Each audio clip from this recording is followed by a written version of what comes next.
Hi, it's Andrea White, founder and CEO of Elite Business Coaching, where we help women of color to win in business ownership by helping you to start and grow your full or part-time business from zero to multiple six figures. I am here today to share some quick tips on how to boost your sales on social media. So I'm going to dive right in with tip number one, and that is your mindset. It's all about your mindset.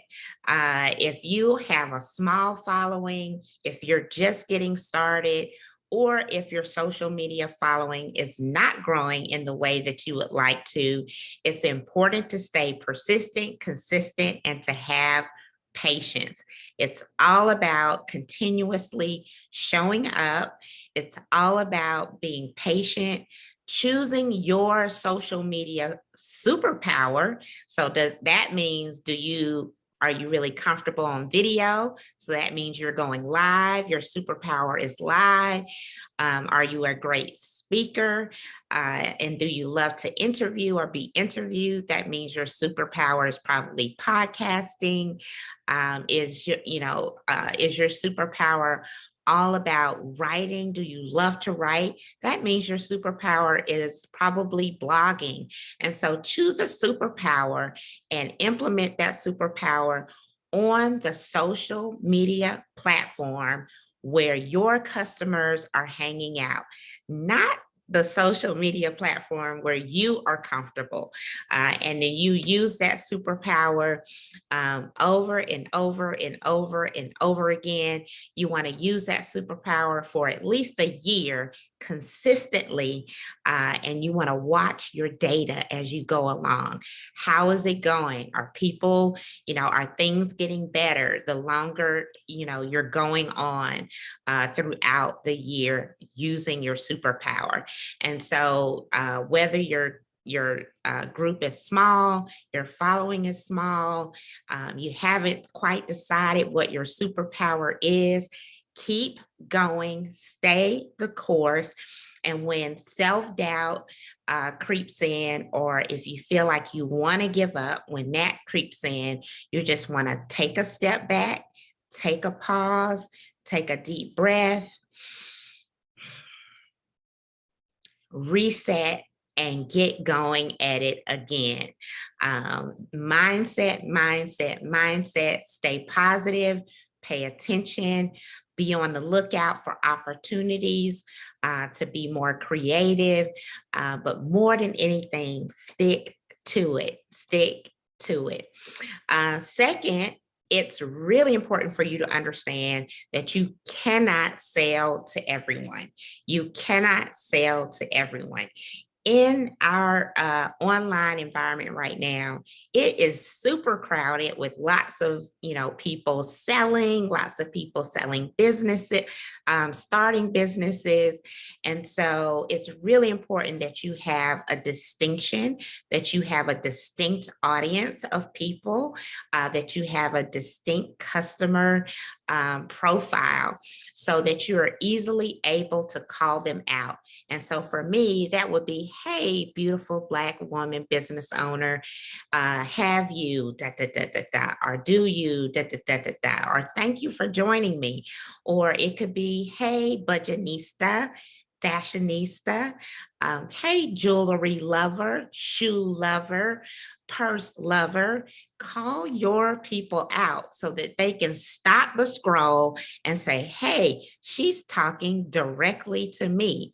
And at the same time, you want to make sure that you're using images of your ideal customer as well.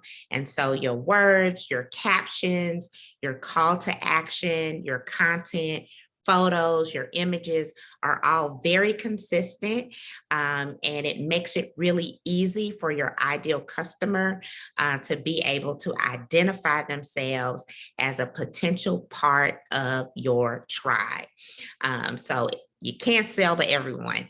When you sell to everyone, no one listens. But if you call out your customer, they can hear you, they can see you, they can see themselves, and then they're going to pay attention. Number three is to think about creating offers and upsells as opposed to your single sale transactions. One of the things women of color business owners have to do a better job of is increasing our revenue so that we can decrease the revenue gap that exists between women of color owned businesses and other women owned businesses. And one of the ways to do that is to increase your average cart value. And so on social media, as you are making posting about things that are for sale, you can create kits and bundles so that people can move away from maybe a single sale transaction to really like maybe a really full, outfit, maybe a shoe and a bag, or a shoe and an accessory, or a body scrub and a body butter, etc. And so create offers and upsells as you promote your products and services on social media. And in particular, on your website, if you have the functionality to say, if someone picks this particular shirt, if you have the functionality to say, these pants and these shoes would make a great outfit with this shirt. Would you like to add this to your cart?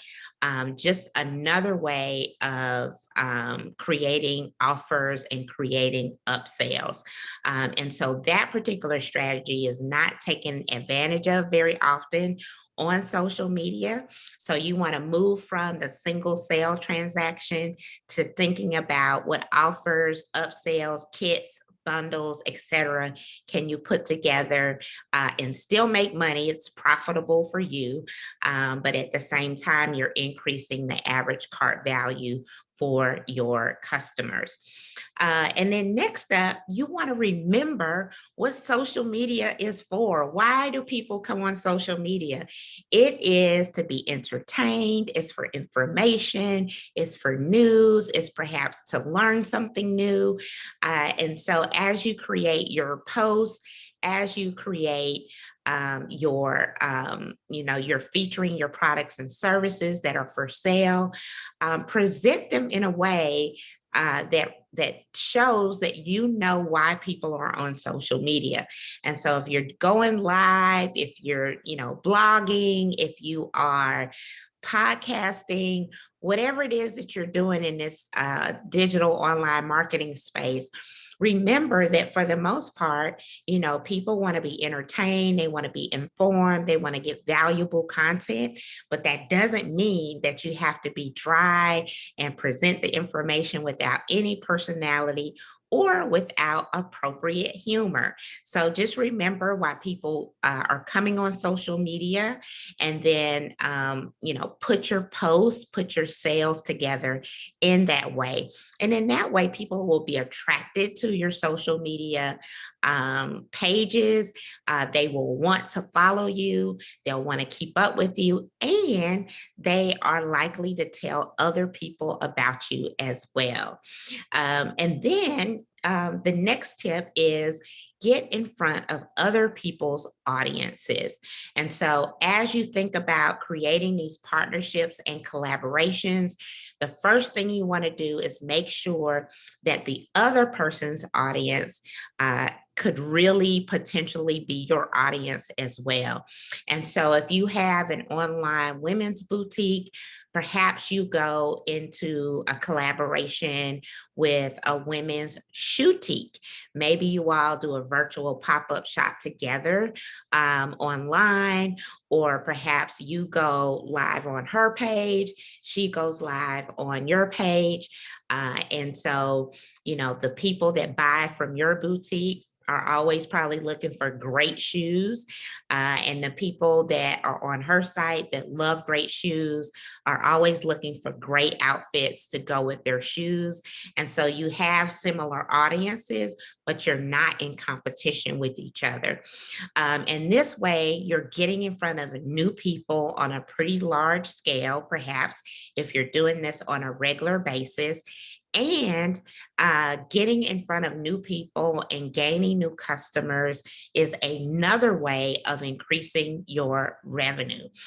So in doing so, you're getting a twofer actually. So you're making sales on social media, as well as you're implementing a strategy to increase your revenue by getting in front of new people consistently.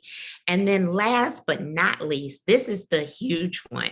So when you think about making sales on social media, you want to actually get people offline or off social media and into your ecosystem.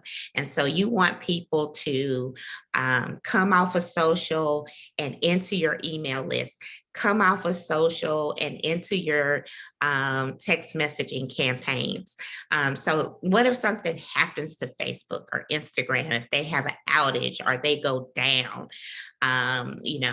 Do you have a way of being in contact with those people that are your followers? And so you want to implement creative ideas to be able to pull people off of social and pull them into a way for you to be able to contact them outside of social media. And in doing so, because you have their contact information, and hopefully they will remain on your email list or they will remain on your text messaging list. In that way, you have the option, you have the availability to be able to increase the frequency of sales to your social media followers, which is also a strategy to increase your revenue. You also have the ability to stay in contact with your followers on social media. You can keep information in front of them, and thus stay connected with them. You can provide more value. Perhaps you can provide discounts, promos, coupons, etc. You can say happy birthday. You can say happy anniversary to the people that are, off of social media and in your ecosystem. And so that is a great way to actually increase customer retention and to provide superb customer service.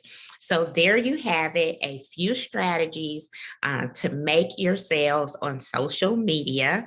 And so until next time, I'm Andrea White, founder and CEO of Elite Business Coaching, where we help women of color to start and grow her full or part-time businesses from 0 to multiple 6 figures.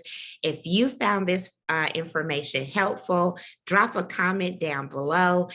And of course, you want to subscribe to my page, and you also want to click the bell so that you can get notifications of new uploads or when I am live on YouTube. So until next time.